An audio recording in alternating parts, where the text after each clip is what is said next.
হ্যাঁ, এখন খামারি ভাইয়ের সাথে আপনারা সরাসরি দেখবেন, কিছু কথা বলবো। বৎসরে কয়টি চালান দেয় এবং কী পরিমাণ লাভ হয়, মানে ক্ষতি কী পরিমাণ হয়, সব বিস্তারিত আমরা এখন জানবো।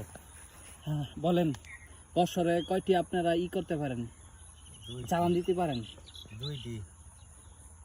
মানে আপনার পুষ্করণী যেই আপনি কাজ টাজ করেন, এখান থেকে সারা মাছ কি নিতে পারেন নদীতে? হ্যাঁ হ্যাঁ, এই ধরেন ইয়া জায়গার কি 90% আমরা পাই। 100% চালে 90% আপনারা পান।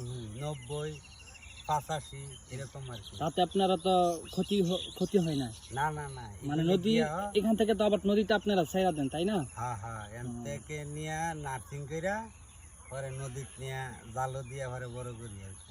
মানে নদীতে আবার কয় মাস পালতে হয়? নদীত এন নদীতে ৪৭